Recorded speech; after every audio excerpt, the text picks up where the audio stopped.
Trena Esther, Irefo, Trena Estan, Yovena Estan, Rundestine Fona, Orene, Yabenestan, Donvan, Irenestan, Kirenestan, Edifoda, Neg Estan, Nord Erevena, O Jésus, Nefoda, Nevan, Aredinestine, Nevan Estan, Tedesti de Fe, Ne de Vena. Oredinestar, recostar e reforda. Nada vai. Nestine, nada estine. Devena, oredistanza. Yanditi mene na yirika zulu na toto. Mene na yirika zulu na toto. Na yirika muntu. Muntu fani fani chani. C'est moi qui ai créé tout être humain. Yanditi muloko la kinga tumona ntima wa muntu muntu. Jatumona mabanza wa muntu muntu. Jatumona nsatu za muntu muntu. Pendant ces instants, Dieu voit le cœur de tout un chacun, ses pensées.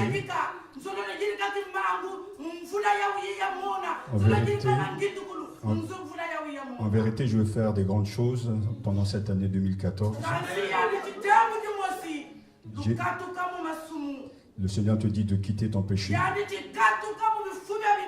quitte les mauvaises habitudes, quitte les murmures, quitte l'adultère, quitte l'alcool, quitte les mauvaises paroles. Je veux faire des grandes choses au milieu de chacun d'entre vous.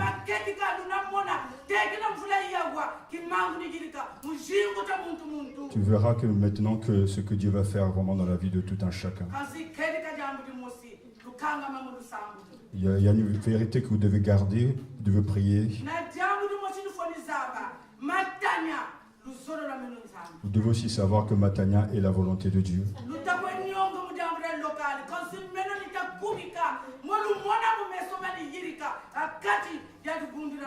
Peut-être que vous êtes abattu parce qu'il n'y a pas de local, mais vous allez voir ce que moi, le Seigneur, je suis capable de faire. Respectez mon serviteur. Respectez ma servante.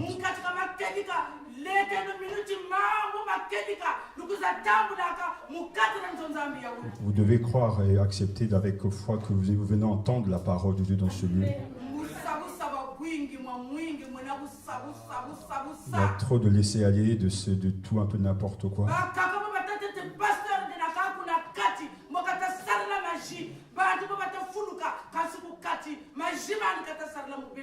Il y a ceux qui disent que c'est le pasteur, mais au fond d'eux, ils travaillent avec le diable dans la magie. C'est ce qu'ils disent. Ils demandent de l'argent pour qu'ils arrivent. Mais cet argent, c'est pour travailler avec pour leur propre bien.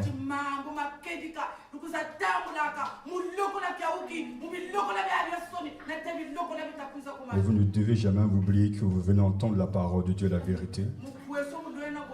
Vous ne savez pas.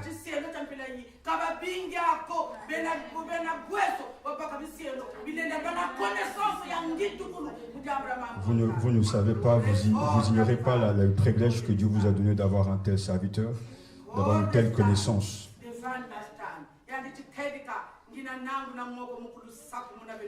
En vérité, je me lève mes mains pour vous bénir.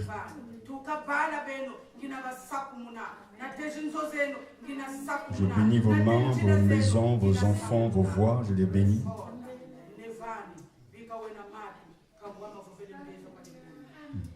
Amen.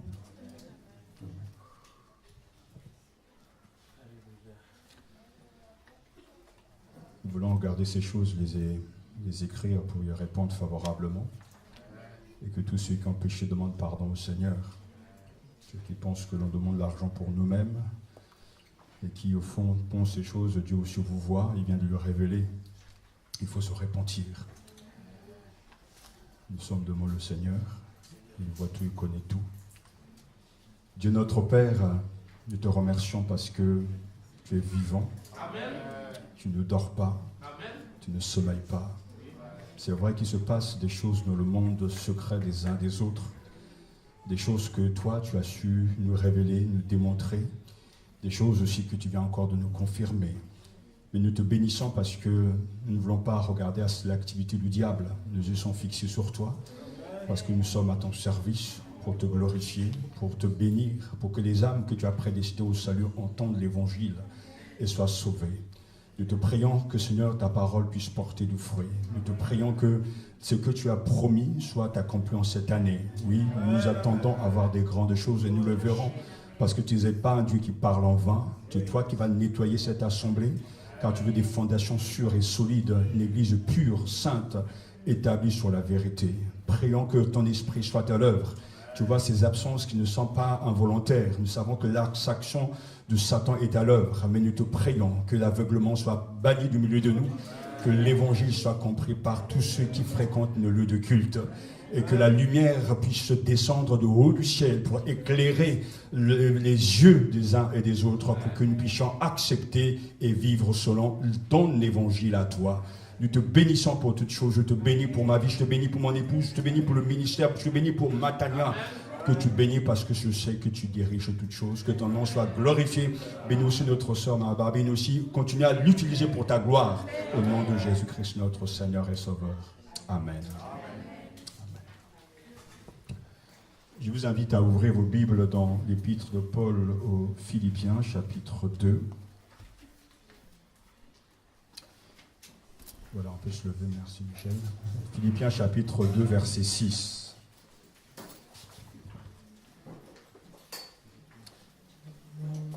Philippiens, chapitre 2, verset 6.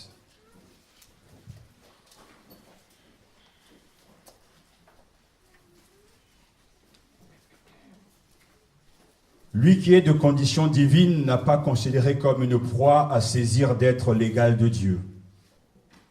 Mais il s'est dépouillé, prenant la condition de serviteur, devenant semblable aux hommes et reconnu à son aspect comme un homme. Il s'est abaissé, devenant obéissant jusqu'à la mort sur une croix. C'est pourquoi Dieu l'a souverainement élevé et lui a conféré le nom qui est au-dessus de tout nom, afin qu'au nom de Jésus, tout genou fléchisse dans les cieux, sur la terre et sous la terre, et que toute langue confesse que le Seigneur, c'est Jésus-Christ, à la gloire de Dieu le Père. Amen. Prie dans ton cœur que le Seigneur puisse illuminer tes yeux pour recevoir sa parole. Alléluia. Au nom de Jésus. Au nom de Jésus. Au nom de Jésus. Alléluia. Alléluia. Amen. Asseyez-vous.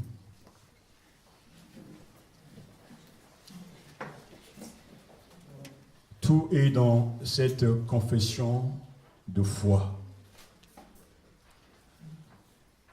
Nous avons le privilège d'avoir un témoignage de foi de la communauté primitive. C'est un privilège d'avoir avec nous, dans ce texte, dans la parole du Seigneur, le partage de ce que nos frères et sœurs jadis croyaient. C'est un témoignage, une confession de foi qui est solide et qui est chargée de sens. C'est aussi de ce texte que le Seigneur m'a donné le mot d'ordre de cette année, que toute langue proclame que Jésus-Christ est le Seigneur. Que toute langue proclame que Jésus-Christ est le Seigneur. Cet hymne parle de préexistence, d'incarnation, d'abaissement, de la mort du Christ, puis de son élévation, de son intronisation, de son acclamation à la gloire de Dieu le Père.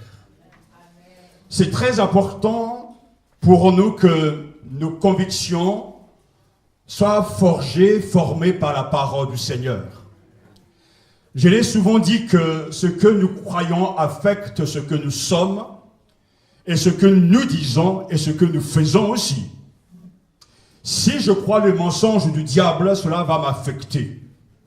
Cela va toucher mes émotions et cela va aussi inspirer mes discours, si je crois la parole de Dieu, cela va toucher aussi mes émotions. Cela va chambouler tout mon être intérieur et cela va conditionner ma manière de parler, ma manière de réfléchir et ma manière de vivre. Car ce que nous croyons affecte ce que nous sommes.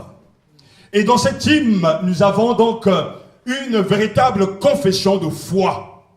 Ce que nos pères ont cru, proclamé et vécu. Et nous voulons, nous aussi, en cette année 2014, recevoir le même message, vivre le même message, proclamer la même vérité, que toute langue proclame que Jésus-Christ est le Seigneur.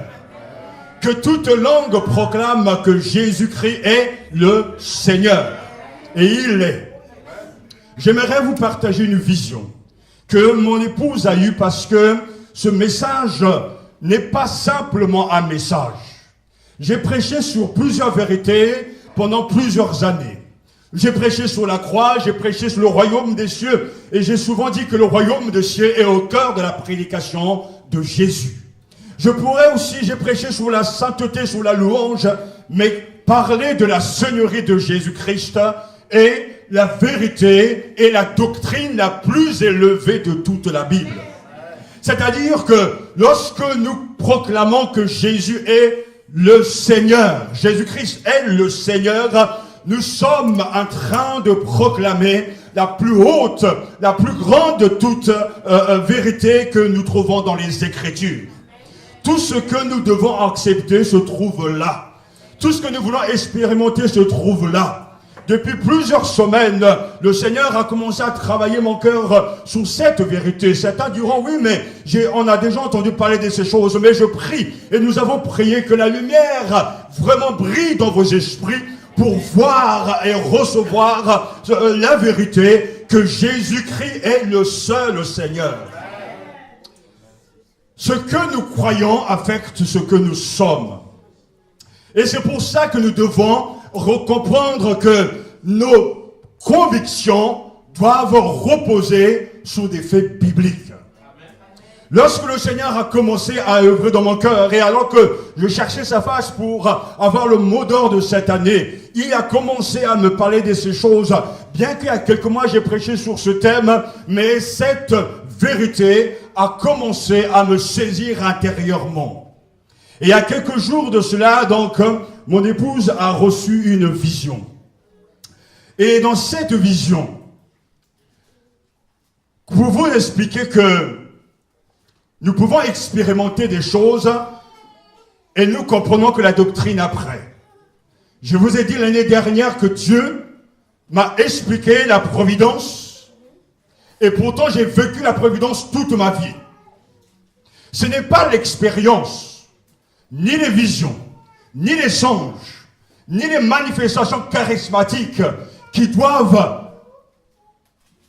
conditionner, qui doivent susciter nos convictions. Non, c'est avant tout l'autorité des Écritures. Mais le Dieu qui parle au travers des Écritures est aussi un Dieu du surnaturel, qui a dit dans le livre du prophète Joël, « Je répandrai de mon esprit sur toute chair. Vos jeunes gens auront des visions et vos enfants prophétiseront, auront des songes, même sur vos vieillards, l'Esprit de Dieu sera à l'œuvre. » Alors je dis oui, 100%, à 100%, Dieu parle au travers de sa parole. Mais je dis aussi que le même Dieu qui parle au travers de sa parole est capable d'utiliser une servante, comme l'avons entendu, pour une parole prophétique, est capable de donner une vision pour montrer et démontrer la vérité de ce que nous entendons et que nous lisons. C'est ce que cette vision. C'est dans cette vision, mon épouse est appelée à aller aider quelqu'un qui souffre. Et pendant qu'elle se préparait donc à aller donc pour aider cette personne, il y a eu un mur et devant ce mur, il y avait un géant.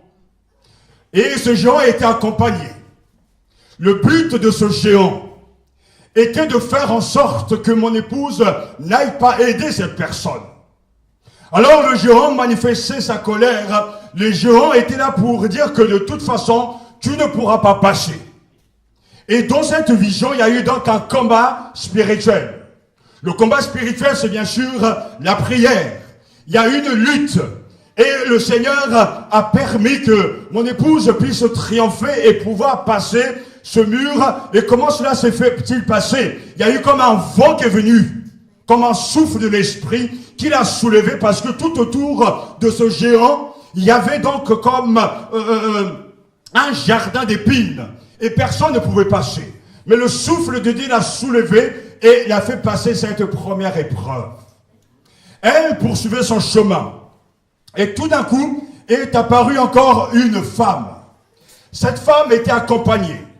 Au début, dans la vision, lorsqu'elle était avec, lorsqu'elle devait combattre contre ce géant, elle était accompagnée par 2 personnes, donc elle ne connaissait pas du tout. Et après cette première victoire, ces 2 personnes ont disparu.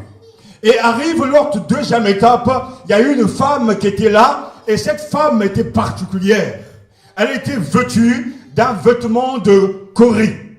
Le cori, ce sont des coquillages. Et dans la sorcellerie, dans la magie et dans les pays où l'animiste existe, et en fait, où cela se manifeste, où les gens utilisent des esprits, le cori est l'emblème que l'on utilise pour des divinations. Même chez les Brésiliens, le cori est utilisé pour frapper le sol et ouvrir le sol. Donc ce sont des éléments de pratique occulte. Et cette femme était là avec quelqu'un en train de s'opposer à ce que mon épouse aille de l'avant pour aider d'autres personnes. Et il y a eu encore un combat, une lutte. Mais pendant qu'elle luttait, son frère aîné, qui est donc dans son pays, est venu pour aider mon épouse dans cette lutte contre cette femme habillée des vêtements sataniques. Donc en luttant, elle a commencé à remunérer, à confesser les attributs du Seigneur, comme elle le fait souvent de temps de louange.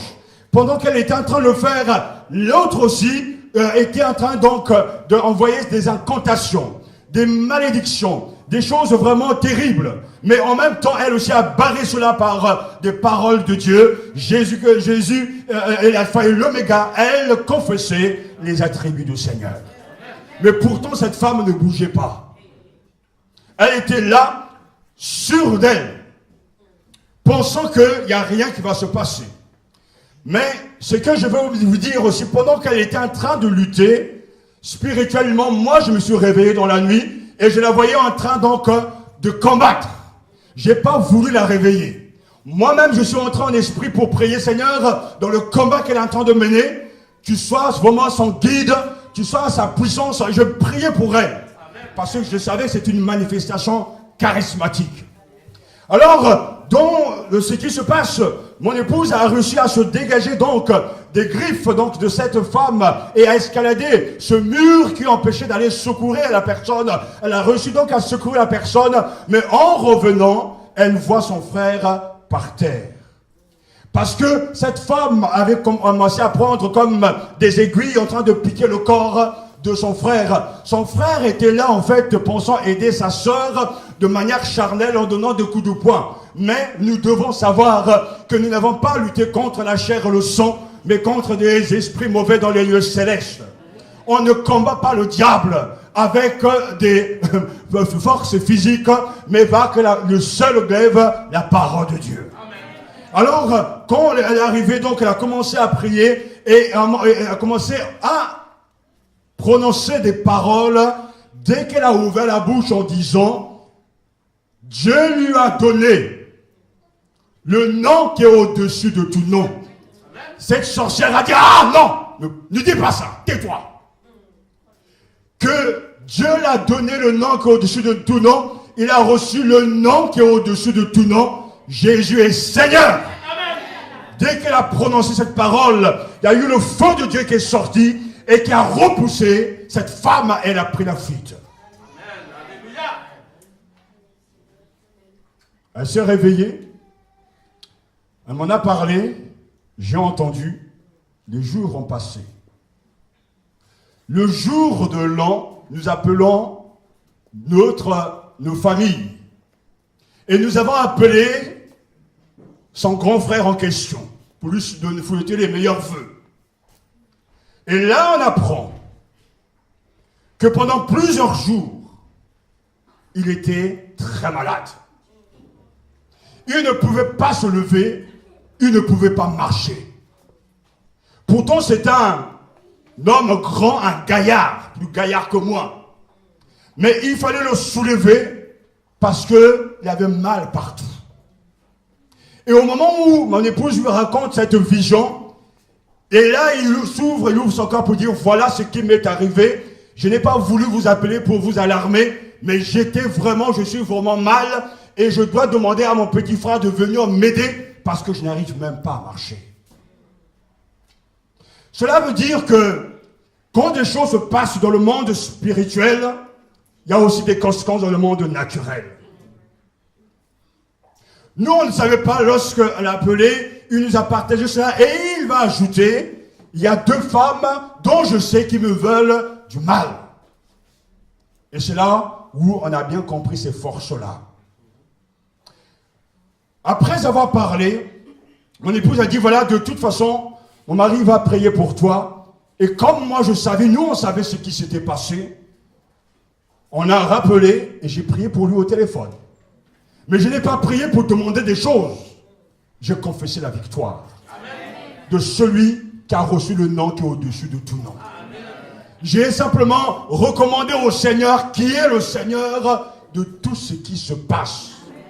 Parce que Dieu, en révélant ces choses, me révèle aussi qu'il veut faire du bien à son frère. Qu'il veut montrer qu'il est celui qui est au-dessus de tout. Et quand on a prié, quelque temps après, 2 jours après, on l'a appelé, le frère va très bien.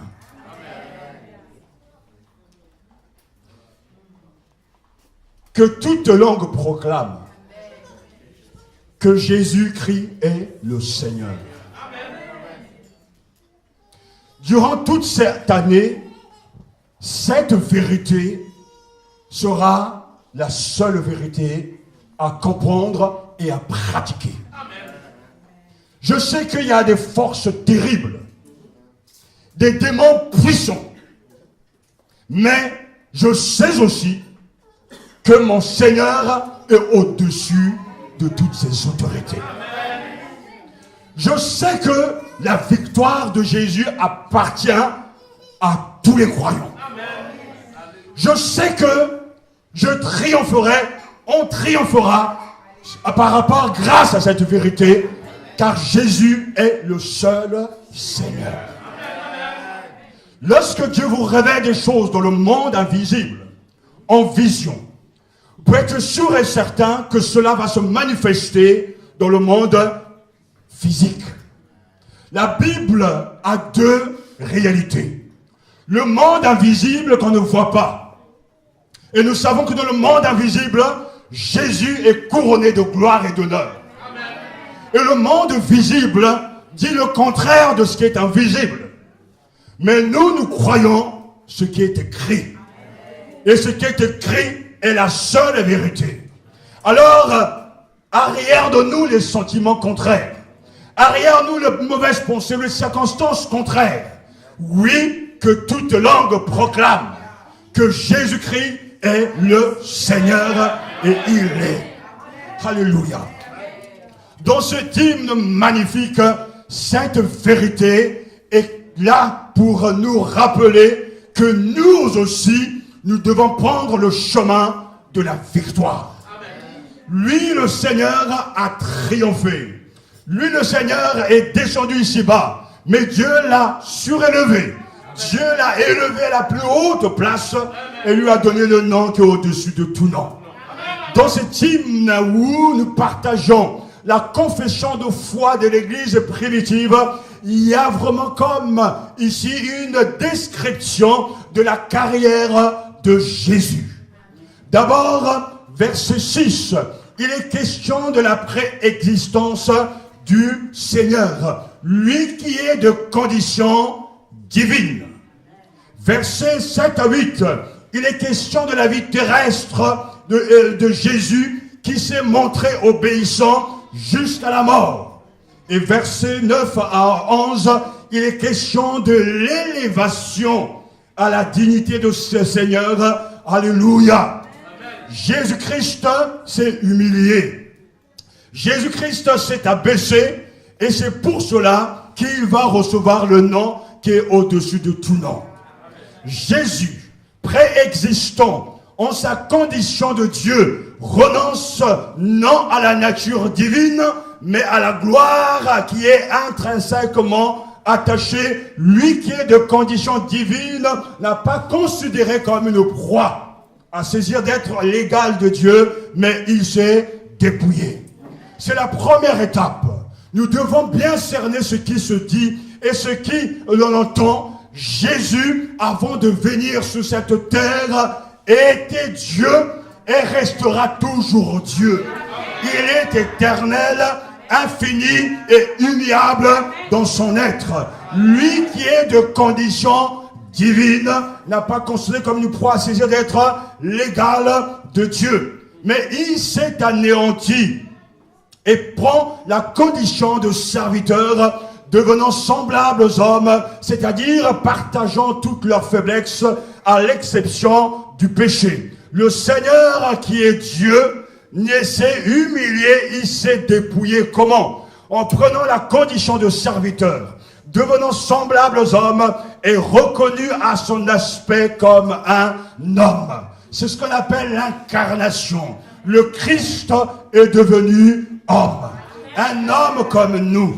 Il est né comme un être humain. Il a mangé, il a grandi, il a eu des frères et sœurs. Jésus a été en colère, il a été déçu. Il a partagé donc les émotions des hommes. Jésus-Christ a pris la condition de serviteur. Lui le grand, lui le Seigneur Dieu, et s'est humilié. Et dans le texte grec, il y a un mot qui est très fort parce qu'il s'est lui-même dépouillé. C'est-à-dire, ce n'est pas que quelqu'un est obligé à le faire. Jésus lui-même volontairement a décidé de se dépouiller, de devenir un être de chair, de vivre comme les êtres humains. Il a laissé donc sa gloire, entre guillemets, il a laissé sa capacité d'utiliser son autorité, il a laissé la richesse céleste, il s'est humilié, il s'est dépouillé. Comment? Prenant la condition de serviteur. Dieu, serviteur pour le bien de l'humanité. Devenant semblable aux hommes et reconnu à son aspect comme un homme. Celui qui pouvait regarder Jésus, celui qui voyait Jésus, voyait un être humain. Parce que c'était un être humain. Mais il est en même temps Dieu, en même temps le reflet de Dieu, l'image de Dieu. Il est en fait, il porte en lui les traits divins. Il porte en lui l'image du Seigneur Dieu. Mais en même temps, c'est un homme. Le Fils de l'homme, Jésus, s'est anéanti et a pris donc la condition de serviteur. Il s'humilie davantage.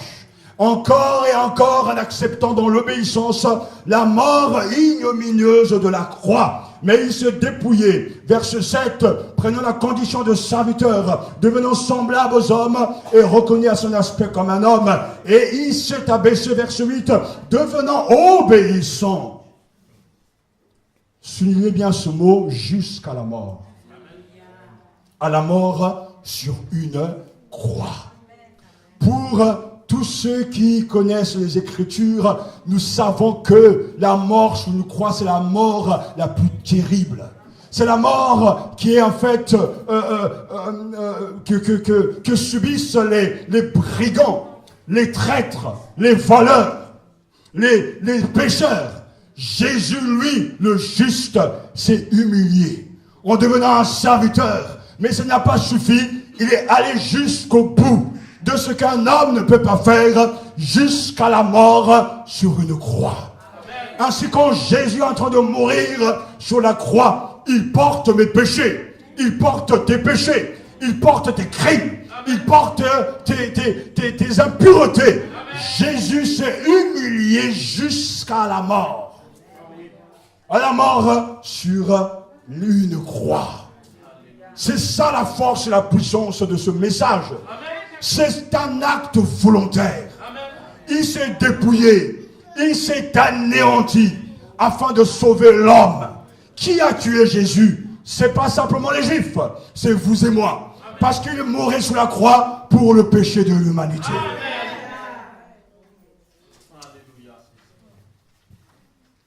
J'ai appris cette semaine, en méditant justement la croix de Jésus, j'ai appris par le Seigneur ce qu'on appelle la foi la foi qui en fait qui est merveille, qui nous stupéfait. Comment peut-on croire des choses pareilles? On ne peut être que surpris que Dieu saint arrive jusqu'à notre niveau pour accepter la mort la plus terrible. Alors, en retour, on doit l'aimer. En retour, on doit l'adorer. Mais en réalité, en retour, on doit croire avec une foi stupéfiante que c'est incroyable. Parce que je ne comprends pas réellement la portée de ce que cela signifie. Il a quitté la gloire pour prendre la forme d'un doulos, d'un serviteur, d'un esclave, afin de mourir sur une croix, la croix infâme. Et sur cette croix, nous avons la démonstration de l'amour sans fin du Seigneur, de la puissance de ce qu'on appelle aimer. Parce que aimer, c'est tout donner. Aimer, c'est vouloir le bien de l'autre. Et Jésus l'a démontré. Ce n'est pas simplement pour lui-même, pour être vu des hommes, mais pour que ce nom du Père soit glorifié. Alléluia. Il s'est dépouillé. Il s'est vidé. Il n'a pas renoncé à sa divinité, mais il renonce à son prévaloir. Il s'est abaissé en se faisant obéissant jusqu'à la mort. Et oh, jusqu'à la mort, l'obéissance c'est quoi? C'est la communion au vouloir de Dieu. L'obéissance, c'est la communion au vouloir de Dieu. Jésus a dit oui au vouloir de son Père. Quel que soit le degré, quelles que soient les exigences, il a dit un oui et un oui qui a tenu. L'obéissance est un acte d'amour. Lorsqu'on aime Dieu, on lui obéit. Parce que l'obéissance est une communion au vouloir de Dieu. Non pas ce que je veux, mais ce que toi tu veux. Seigneur, tu me veux saint, alors je serai saint parce que c'est ton vouloir. Tu veux que je prie, alors je veux prier parce que c'est ton vouloir. L'obéissance, c'est cela. Et Jésus nous dit, Hébreu a appris l'obéissance par les choses dont il a souffert. Alléluia. Il a appris à dire oui. Il a appris à dire non à ce qui est contraire à la volonté de son Père. Il a appris à dire oui aux exigences du Seigneur. Puisse le Seigneur faire en sorte que tous les croyants soient obéissants. Dire oui au vouloir de Dieu. Dire oui à la parole de Dieu. Dire oui à l'autorité de Dieu. Dire oui à ses exigences. Dire oui à ses commandements. Mais c'est ça l'obéissance. Désirer et faire ce que Dieu veut. Alors à cause de toutes ces choses, à cause de son humiliation, à cause de son renoncement, à cause justement de son ministère auprès des hommes, c'est pourquoi Dieu l'a élevé au plus haut des cieux. Jusqu'à maintenant, jusqu'au verset 8, c'est Jésus qui fait les choses. Jésus qui se prend en main, celui qui se dépouille, celui qui ne regarde pas sa position d'être l'égal de Dieu. Non, il se dépouille. Et on voit là la marque de l'humilité. Et si on ouvre une parenthèse ici, quel est notre vrai problème? C'est le manque de soumission à l'autorité. Où a commencé le problème que nous avons? Nos problèmes, nos maladies, nos difficultés, nos problèmes d'argent, tout ça découle d'une seule chose. L'homme s'est rébellé contre son Dieu. Depuis le commencement, depuis le jardin d'Éden, Genèse chapitre 3, l'homme ne veut pas se soumettre à l'autorité de son maître. Satan, avant qu'il soit Satan, voulait être l'ange par excellence qui voulait se prendre pour un Dieu. Mais parce qu'il murmurait ces choses, il mijotait ces choses, Dieu l'a fait expulser du royaume de Dieu et l'a précipité sur la terre. Tout, il n'y avait pas de meurtre, il n'y avait pas d'adultère, mais c'était un manque de soumission. Dieu attend, comme Jésus nous le montre ici, il n'a pas regardé, il n'a pas considéré comme une proie à saisir d'être l'égal de Dieu. Il est Dieu lui-même, mais il décide de s'humilier. Il est Dieu serviteur, c'est lui qui va laver les pieds de ses disciples. Seigneur, que ces choses soient en nous. Parce qu'à chaque fois que quelqu'un refuse de se soumettre à l'autorité, il est en train de servir Satan. Toujours. Lorsqu'on met un feu rouge, c'est pour respecter les règles. Et quand on brûle le feu rouge, il y aura un policier qui vous arrêtera s'il est là. Et vous irez peut-être en prison jusqu'à la fin. Si cela est grave. Mais dans le monde même des hommes, un monde déchu, il y a des règles. Là, l'autorité est là. Quand Dieu dit, on doit respecter. Et l'homme commence à devenir dégénéré, à devenir tellement, je dirais, aussi vrai, aussi coupable que Satan, qu'au moment où il commence à ne plus respecter l'autorité. Parce que c'est l'anarchie. La force du croyant, c'est l'humilité. Chacun à sa place et respectant le Seigneur. Je referme la parenthèse. Jésus s'est humilié. Jésus s'est dépouillé. Jésus est devenu un serviteur. C'est pourquoi Dieu l'a souverainement élevé. C'est pourquoi il y a un renversement de la situation. Jésus était le seul sujet des verbes. Lui seul agissait. Il se voulait obéissant jusqu'à la mort. Mais à partir du verset 9 jusqu'au verset 11, c'est Dieu lui-même qui prend l'initiative et qui mène le jeu. Parce que le serviteur a été fidèle jusqu'au bout et qu'il a montré une obéissance sans faille, Dieu le reconnaît comme sien. En élevant celui qui s'est vidé de sa vie, alors il va se passer quelque chose de remarquable. Alors écoutez-moi, attirez votre attention, ce message le plus important de votre vie. Il y a là, comme dans les versets 9 à 11, comme un rituel royal, une forme de couronnement. À cause de ce qu'il a fait, Dieu va faire quoi? Dieu va l'exalter. Dieu l'exalte. Verset 9a. Dieu l'a souverainement élevé. Dieu l'a élevé au-dessus de tout. C'est-à-dire, il va présenter le Christ à la vue de tous. Dieu va l'élever. Pour qu'il soit vu de tous et qu'il puisse à son tour observer ses sujets, le roi doit être placé sur un trône élevé. Alléluia. Dieu l'exalte. Le psaume 97, verset 9 nous dit: Tu es Seigneur le Très-Haut sur toute la terre. Amen. Tu es souverainement élevé au-dessus de tous les dieux. C'est pourquoi Dieu l'exalte.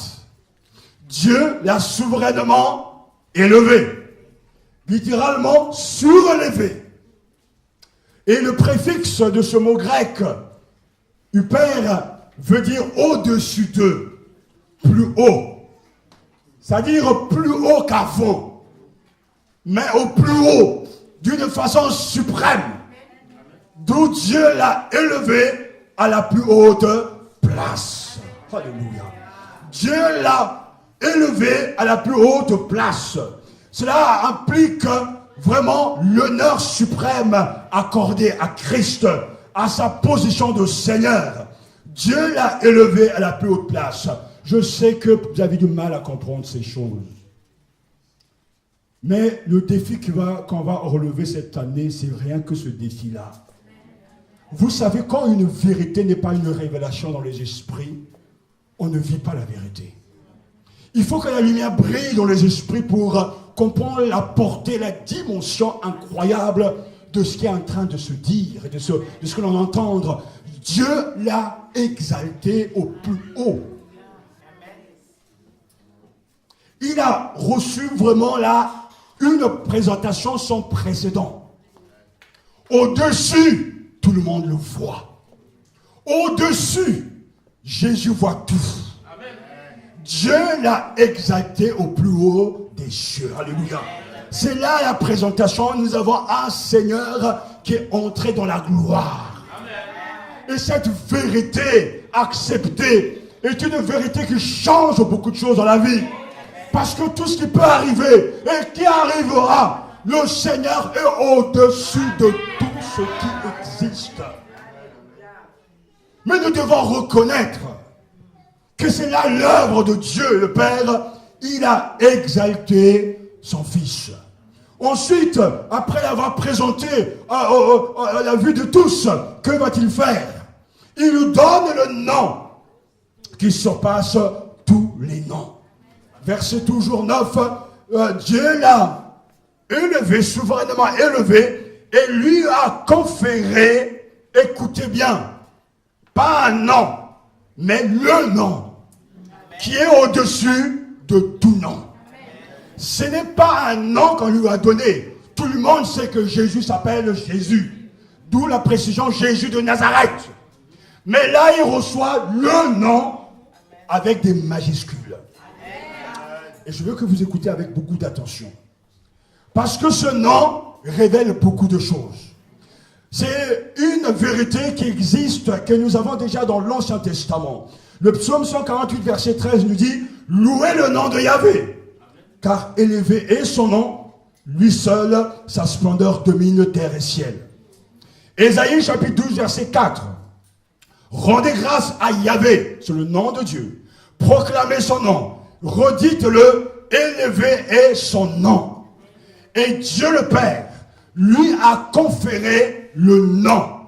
Ou plutôt lui a gratifié, lui a donné, c'est une grâce, le nom.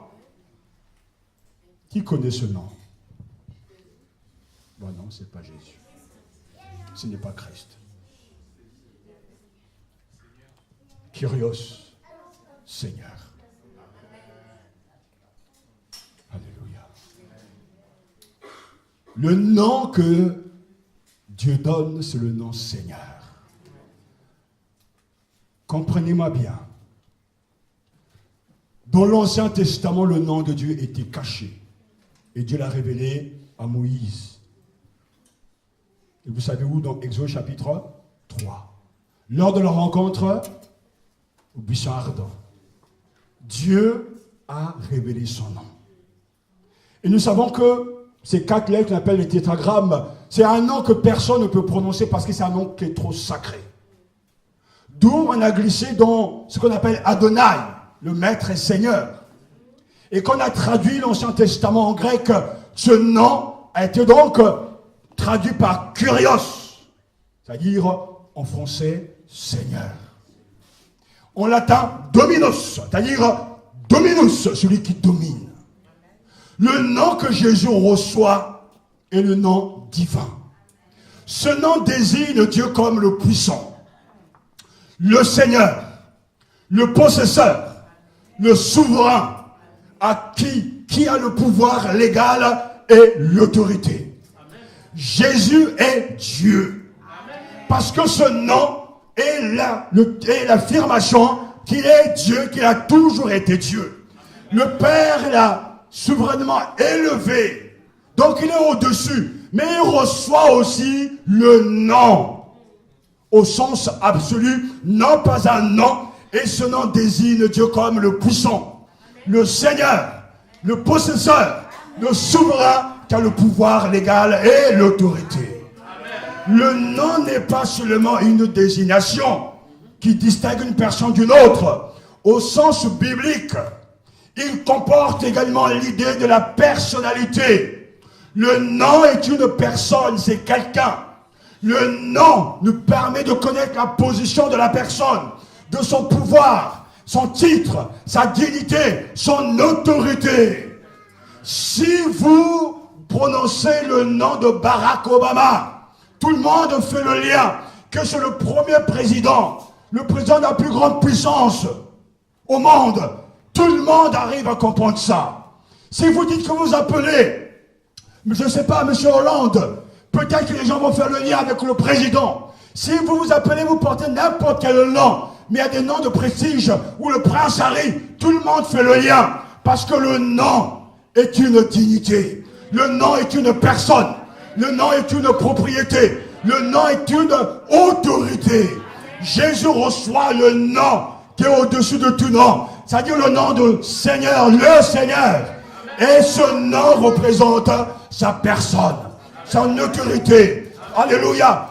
À son honneur, Jésus a reçu le nom. Dieu a déployé en Christ, en le ressuscitant des morts, et en le faisant asseoir à sa droite dans les lieux célestes. Au-dessus de quoi? De toute domination, de toute autorité, de toute puissance, de toute dignité et de tout nom qui peut être nommé non seulement dans le siècle présent, mais encore dans le siècle à venir. Éphésiens chapitre 1 verset 21 et Hébreux chapitre 1 verset 4. Il est devenu de temps supérieur aux anges, qu'il a hérité d'un nom plus excellent que le leur. Lorsque tu prononces le nom de quelqu'un, tu as une emprise sur la personne.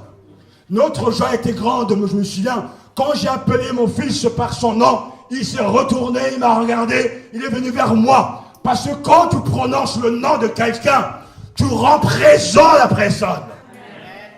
Quand tu dis Jésus, c'est une présence qui vient. C'est une présence qui est là. Quand tu confesses ce nom, tu fais venir la personne de Jésus. Le nom désigne quelqu'un, mais le nom implique aussi tout ce qu'il représente.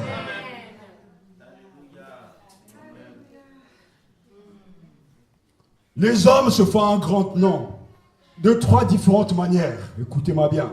Certains naissent avec un grand nom. Il y a des gens qui naissent dans des palais. Ce n'est pas bien sûr la majorité. Comme les rois, vous lisez la Bible, tel fils est né, il devient roi. Même à 16 ans, 20 ans, parce qu'il est né dans cette lignée-là.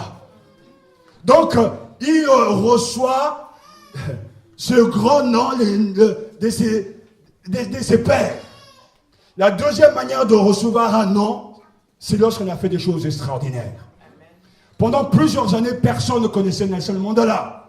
Mais à cause de ce qu'il a été, ce qu'il a fait, son nom est devenu célèbre. Enfin, la troisième manière de recevoir un grand nom, c'est on l'attribue. Le nom le plus excellent, il est devenu de ces 3 façons. Le nom de Jésus est grand parce qu'il a reçu ce grand nom en héritage. Nous avons lu tout à l'heure Hébreux qui nous dit qu'il est devenu de temps supérieur aux anges, qu'il a hérité d'un nom plus excellent que le leur. Alléluia. Son nom est grand en raison de tout ce qu'il a accompli. C'est parce qu'il s'est humilié, il s'est vidé, qu'il a servi et qu'il a été obéissant jusqu'à la mort. Dieu l'a souverainement élevé et lui a donné le nom qui est au-dessus de tout nom. Alléluia. Son nom est grand parce qu'il lui a été donné comme tel par le Seigneur. Le nom, c'est la personne. Nommer Jésus, c'est rendre présente par l'Esprit la force de salut de notre Seigneur. Dieu réside dans son nom. Par son nom, le Seigneur se rend présent à nous. Ce nom, Dieu lui donne par grâce, en récompense de son comportement de serviteur, obéissant. En donnant son propre nom, Dieu se donne à Jésus. Donc il révèle comme étant le vrai Dieu, le seul Dieu. Jésus est Dieu. C'est une affirmation, une conviction incroyable. Celui qui était pour un peu de temps inférieur aux anges, Dieu l'a souverainement élevé et lui a donné le nom qui est au-dessus de tout nom. Tout est dans cette confession de foi. Jésus, Dieu sauve. Christ, loin de Dieu, Proclamer que le seul Seigneur, c'est Jésus-Christ, c'est dire à la face du monde qu'il règne sur tout l'univers. Dieu l'a élevé, Dieu lui a donné un nom qui est au-dessus de tout nom, et ce nom est en train de changer tout. Parce que devant le monde, devant la finitude, devant les péchés, je proclame que le seul Seigneur, c'est Jésus-Christ. Parce qu'il a reçu le seul nom, lui seul. Celui qui redresse, celui qui est courbé, celui qui guide, celui qui libère. Et je bénis Dieu parce que pendant des années, à chaque fois que ce nom a été proclamé avec force, sous l'inspiration de l'Esprit, c'est passé toujours des choses. Je ne me laisserai pas abattre par la mort, parce que le nom qui est au-dessus de tout nom est capable d'ouvrir des horizons, capable de ramener des gens qui ne connaissaient pas le Seigneur, qui ne connaissent pas le Seigneur, capable d'ouvrir les yeux des aveugles. Oui, quiconque invoquera le nom du Seigneur sera sauvé. C'est ce que nous dit l'apôtre Paul en Romains chapitre 10, versets 9 à 13. Paul affirme avec force que l'invocation de Jésus comme Seigneur accomplit la prophétie de Joël 3:5. Quiconque invoquera le nom de Yahvé, c'est-à-dire de Kyrios, Seigneur, sera sauvé. Ce nom a beaucoup de force. Et de la Bible est remplie de la puissance de ce nom. Jésus lui-même dira tout ce que vous demanderez au Père en mon nom, il vous l'accordera. Alléluia. Le Seigneur nous libère grâce à ce nom. Dis Jésus. Quand tu es dans l'obscurité, dis Jésus. La lumière c'est là. Que lorsque tu passes vraiment, tu dis Jésus, tu es Seigneur. Alors un espace de vie s'ouvre. Parce que le Seigneur est celui qui nous libère. Amen. Dieu lui a donné ce nom. Quand nous confessons Jésus-Christ est Seigneur, nous le faisons face à toutes les autres prétendues seigneuries. Tout ce qui peut écraser l'homme, les circonstances, les liens héréditaires. Comment peux-tu être chrétien, continuer à croire que ton héritage passé, ces liens héréditaires sont pour toi ta seule vie? Quand Jésus-Christ est ton Seigneur, il vient détruire les œuvres du diable. Il te libère. Parce que face à tous ces pouvoirs, ces autorités, ces dominations, ces esprits, ces manipulateurs, Jésus-Christ est Seigneur. Même s'il faut rester seul, Jésus-Christ est Seigneur. Même si tout le pays s'écroule, Jésus-Christ est Seigneur. Il a reçu le nom qui est au-dessus de tout nom.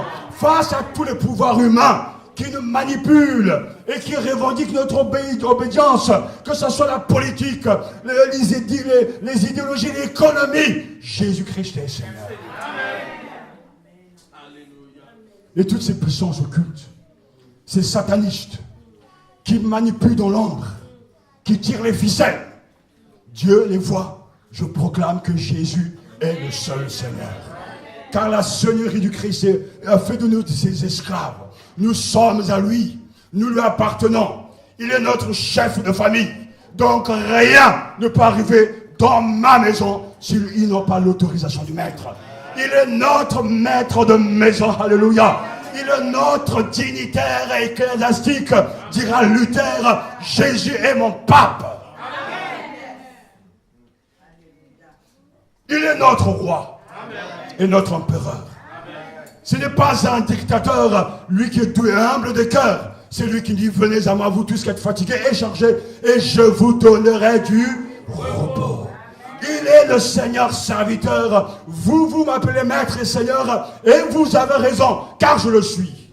Alléluia. Alors nous proclamons Jésus est Seigneur.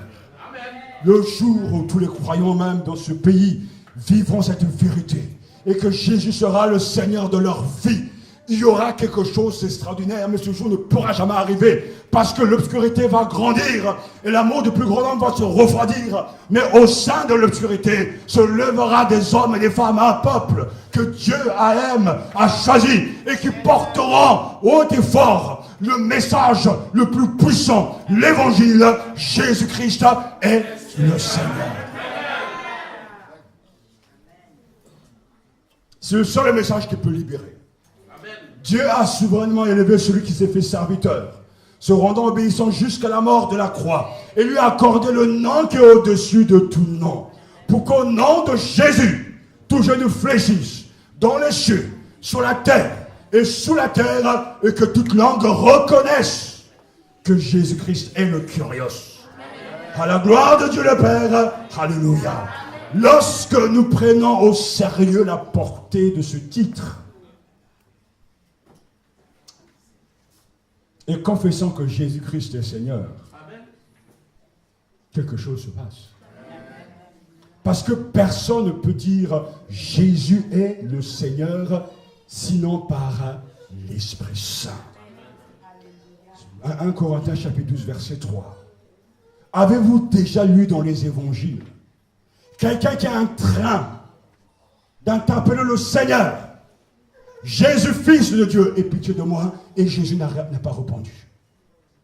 Trouvez-moi dans le Nouveau Testament un seul cas où Jésus a ignoré quelqu'un qui avait besoin de lui. À chaque fois, quel que soit le problème, quand tu cries et tu demandes au Seigneur de t'aider, il est prêt à le faire. Quand tu es esclave de péché, quels que soient ces péchés, quels que soient ces liens, si tu confesses de ta bouche le Seigneur Jésus, et si tu crois dans ton cœur que Dieu l'a resté des morts, tu seras sauvé. Ce nom est tout puissant. Ce nom est un titre de gloire. Oui, Dieu l'a élevé. Dieu lui a donné le nom qui est au-dessus de tout nom. Devant toutes les forces qui peuvent te hanter, te harceler, prends le nom, vis avec lui, vis avec le Seigneur et proclame sa victoire. Alors une puissance sortira, non pas de toi, mais viendra de Dieu pour faire reculer le mal. Et je me souviens dans le Nouveau Testament, quand les gens sont venus chercher Jésus pour l'arrêter, Jésus dit simplement, qui cherchez-vous? On cherche Jésus, il répond, c'est moi! Alors ils sont tous tombés. Parce que c'est moi, Égoémie, je suis. C'est le même nom. Oh Seigneur, que cette révélation soit donnée à tous ceux qui sont ici, afin qu'il y ait un fleuve de vie. Jésus est Seigneur. Tout le monde l'entend. Vous l'entendez, vous là-haut, vous dans l'abîme. Jésus est le Seigneur.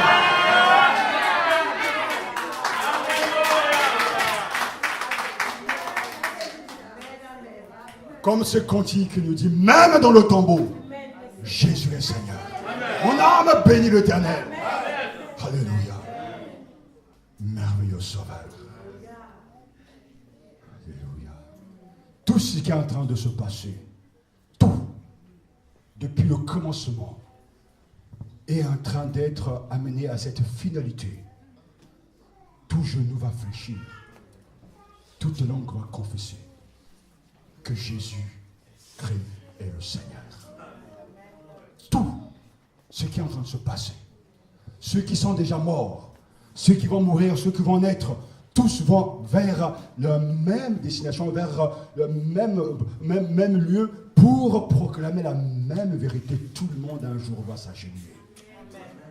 Alléluia. Alléluia. Si réellement nous saisissons ces choses, et c'est pour ça quand la Bible dit que celui qui est en nous est plus fort que celui qui est dans le monde. Qui est dans le monde? Satan et ses acolytes, les forces du mal. Mais Jésus est en nous. Dieu l'a élevé. Dieu lui a donné le nom qui est au-dessus de tout nom. Même dans le monde spirituel, le monde mystique, il y a des noms bizarres. Jésus a tout pouvoir sur eux. Quel que soit le démon, même si c'est une légende, Jésus a tout pouvoir sur eux. Parce que Dieu lui a donné le nom qui est au-dessus. De cette élévation découle autre chose. Dieu fait don à Jésus de l'adoration de toute la création. Alléluia. Afin qu'au nom de Jésus, tout genou fléchisse. Et toute langue proclame que Jésus est Seigneur. Il y a la prosternation et il y a la confession. Que tout genou fléchisse. Comme le dit la Bible, devant moi tout genou fléchira, toute langue prêtera serment. Ésaïe chapitre 45, verset 23. Qui adore et confesse Jésus? Les hommes, bien sûr, mais tout genou, toute langue, au ciel, sur la terre et sous la terre, dans l'abîme, dans le cosmos, alléluia, se produit un changement de règne. Le Dieu de notre Seigneur Jésus-Christ a fait asseoir le Christ à sa droite dans les cieux. Amen. Bien au-dessus de toute autorité, pouvoir, puissance, souveraineté et de tout autre nom qui puisse être nommé. Ainsi, on touche ici les trois domaines. Écoutez-moi bien. Jésus a reçu tout pouvoir. Au ciel, on dira, ok, il n'y a pas de problème.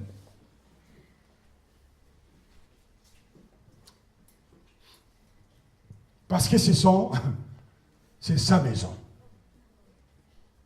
Mais Jésus est mort. Il a été enseveli. Il est ressuscité d'entre les morts.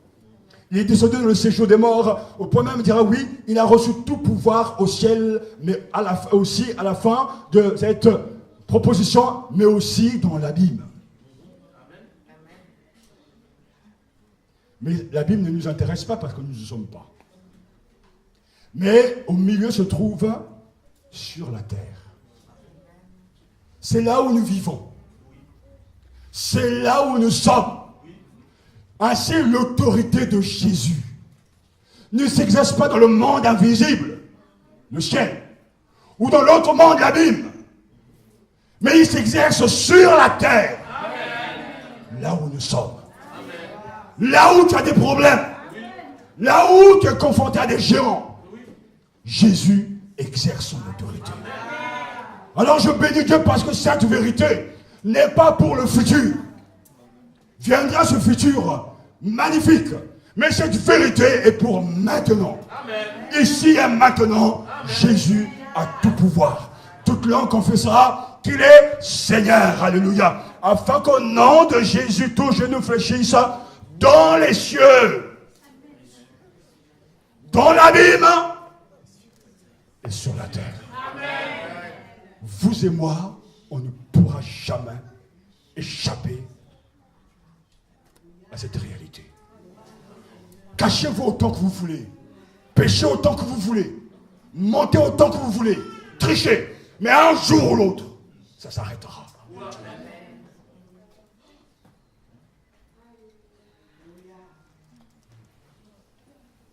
Dans mes méditations, j'ouvre une parenthèse.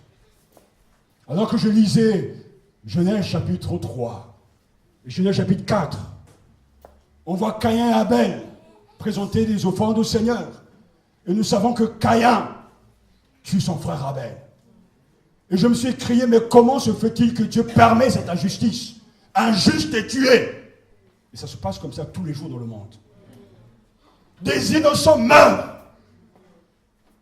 On exploite même certains pays riches. On déclenche des guerres en Afrique à cause de ces richesses. On nous fait croire ce mensonge en Centrafrique que les chrétiens se battent contre les musulmans. Mais un chrétien ne tue pas. Il n'y a pas de guerre de religion, c'est ce qu'on nous fait croire. Alors qu'on oublie de dire qu'il y a des richesses dans ce pays. Vous pensez que la France ira se faire les militaires français iront se faire assassiner pour rien parce qu'ils sont gentils? Mais il ne faut pas être naïf à ce point. La nature humaine n'a pas cette conception. Et pourquoi les autres n'iront pas? Ils ne sont pas si bons qu'eux. Ne soyons pas naïfs. Mais le mal exerce son pouvoir sans fin. Des innocents sont emprisonnés. Des gens sont critiqués. Des réputations sont salies. Et on se dit, mais où est Dieu dans tout ça? Mais on oublie qu'il y a une page qui n'est pas encore là. La page de la fin. Parce qu'il y a ceux qui peuvent être justifiés ici-bas. Mais il y a ceux qui ne le seront jamais. Mais de l'autre côté, tout sera mis à nu à découvert. On ne peut pas continuer à faire du mal sans être puni un jour. Ça s'arrêtera toujours. On ne peut pas échapper à l'autorité du Christ. Crachez sur lui, vomissez sur lui, Que les païens même parlent mal de lui. Mais tôt ou tard, viendra ce jour solennel où tout genou fléchira. Hollande fléchira le genou, Barack Obama, Hitler, tout genou fléchira devant lui. Et toute langue confessera, proclamera publiquement que Jésus-Christ est le seul Seigneur.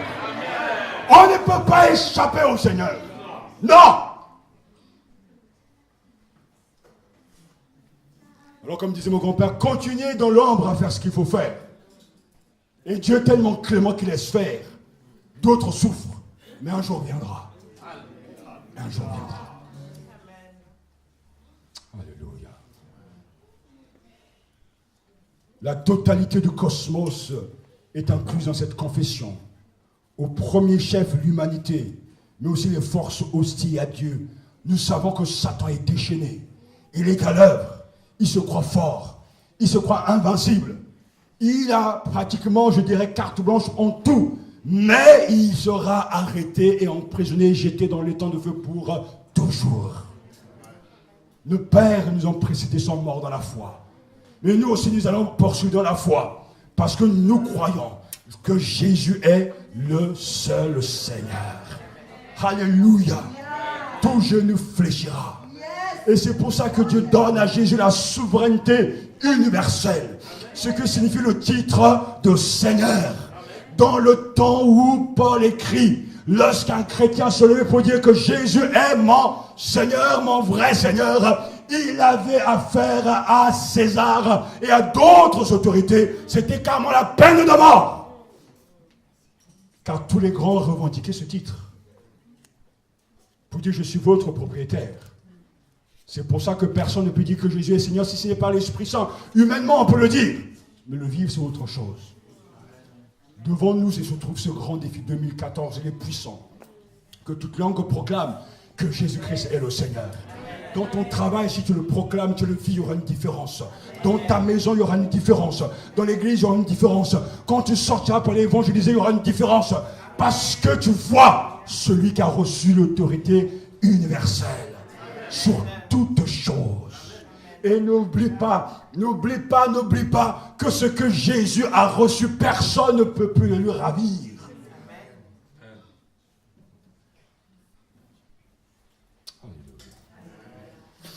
Oh Seigneur.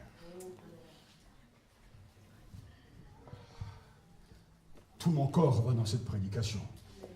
Parce que je sais que c'est vrai ces choses-là. Je sais que les démons n'aiment pas ça. Et je peux vous dire que des problèmes avec le diable, j'en aurai encore cette année. Parce que cette vérité-là le dérange. Ça, il n'aime pas entendre ça. Quand on dit Jésus a donné, Dieu a donné à Jésus le nom. Satan dit non, tout sauf ce nom. Parle-moi de tout ce que tu veux, de la religion, de tout ce que tu veux, mais pas le nom de mon vainqueur.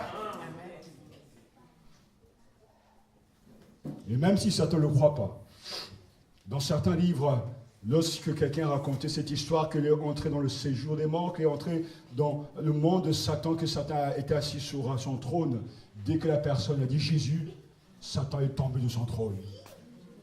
Ah oui, il n'aime pas ce nom-là. Il a la variole, il a le rhume quand son nom est prononcé. Parce qu'il y a la puissance dans ce nom. Parce que n'oubliez pas que le nom est une personne. Mais si vous basez, ce n'est pas simplement une désignation.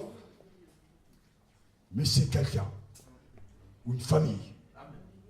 Les chrétiens, quand ils portent le nom de Jésus-Christ, c'est une personne. Et tout ce qu'il est, c'est ce qu'il nous donne. Sa force, sa puissance. Et c'est pour ça que ce message va créer quelque chose de sans précédent. Que même si il y a des problèmes, des choses incroyables, incorrigibles, sache que cette vérité est la seule vérité. Je peux même te dire, j'ose dire, au bout de tout le reste, s'il le faut, mais que chaque matin en te réveillant, tu puisses écrire sur le mur de ta chambre, au papier affiché ces paroles, que toute langue proclame que Jésus-Christ est le Seigneur. Amen. Seigneur, cette journée commence avec cette vérité. Quel que soit ce qui va arriver, quel que soit ce qui va se passer, je sais que Dieu t'a élevé. T'a donné le nom qui est au-dessus de tout nom. Alléluia. Afin qu'au nom de Jésus, tout genou fléchisse dans les cieux sur la terre. toute la gloire, toute la louange va te revenir. Même si je n'ai pas envie de te louer, même dans l'église si les gens ne louent pas, même si dans le monde ne me reconnaît pas, un jour viendra, ils vont le faire. Amen. Alléluia. Alléluia. Et la finale de cet hymne précise bien, afin qu'au nom de Jésus, tout genou fléchisse et que toute langue confesse que le Seigneur, c'est Jésus-Christ, à quoi? À la gloire de Dieu le Père. Alléluia. C'est vraiment quelque chose de remarquable. L'exaltation de Jésus est un hommage rendu à la gloire du Père. Alléluia. L'exaltation de Jésus est un hommage rendu à la gloire du Père. Toute louange qui célèbre le Christ rend gloire au Père. Comme quoi Jésus est unique. Tout repart vers son Père. Alléluia. À la gloire de Dieu le Père. Et si vous lisez Jean chapitre 17, c'est la prière de notre Seigneur. Que ton nom soit glorifié, sanctifié. Je leur ai donné ton nom. C'est sa personne. Père, glorifie. Glorifie-moi. Alléluia. C'est toujours vers le Père.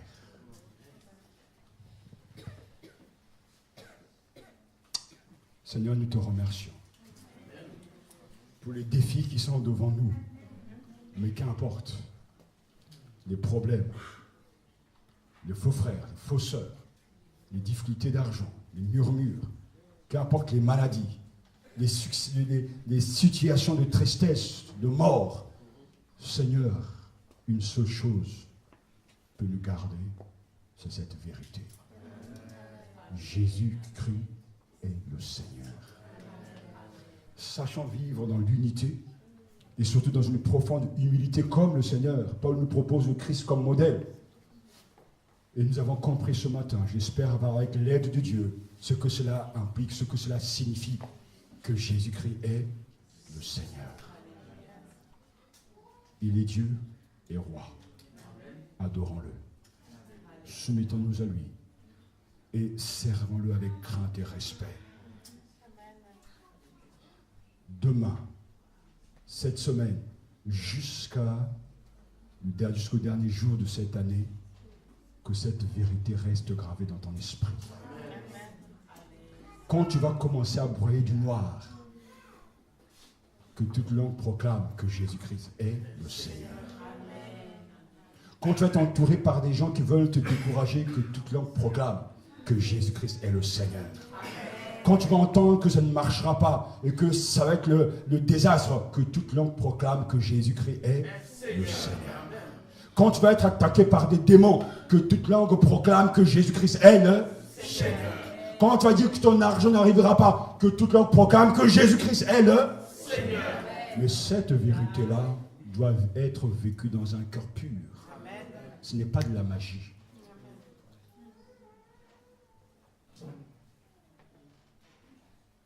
Si ton cœur est pur et au Seigneur, alors tu pourras rendre grâce à Dieu par Jésus-Christ notre Seigneur et tu pourras prier en son nom. Tu agiras en son nom. Merci. Peut-être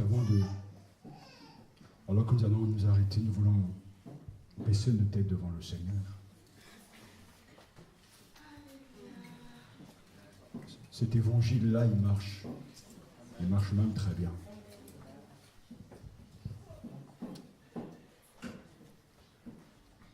Il est puissant. Mais que Christ habite dans ton cœur par la foi.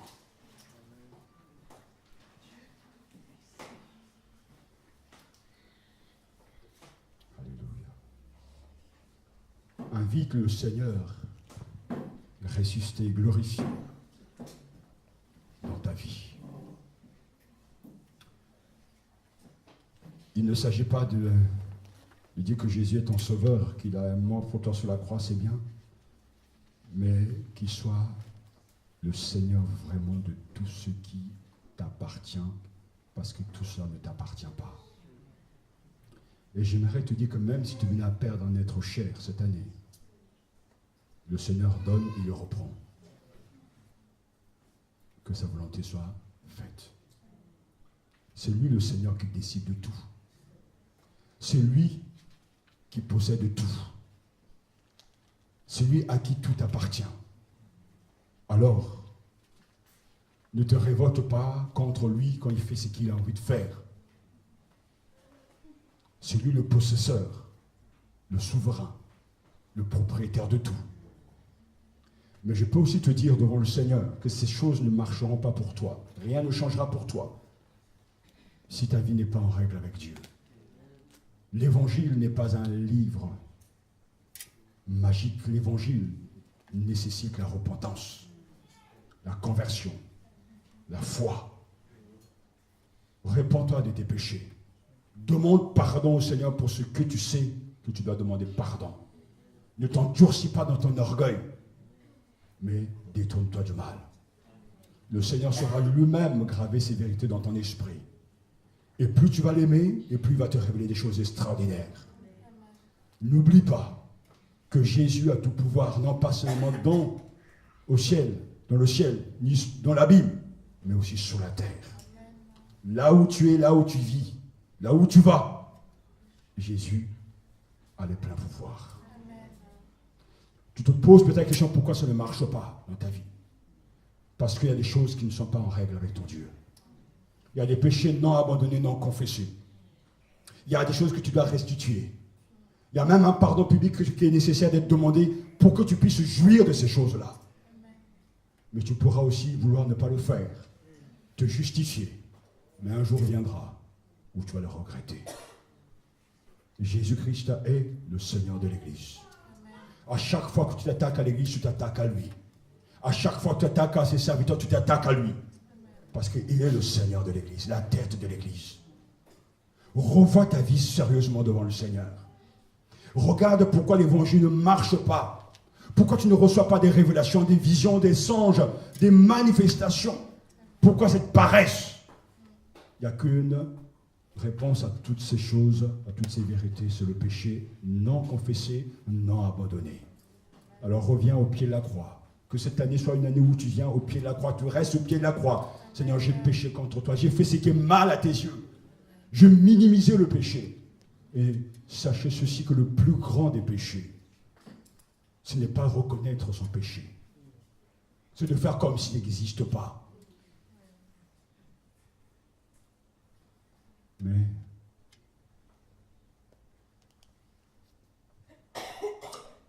Alléluia. Seigneur, je suis conscient que tu me donnes des vérités extraordinaires.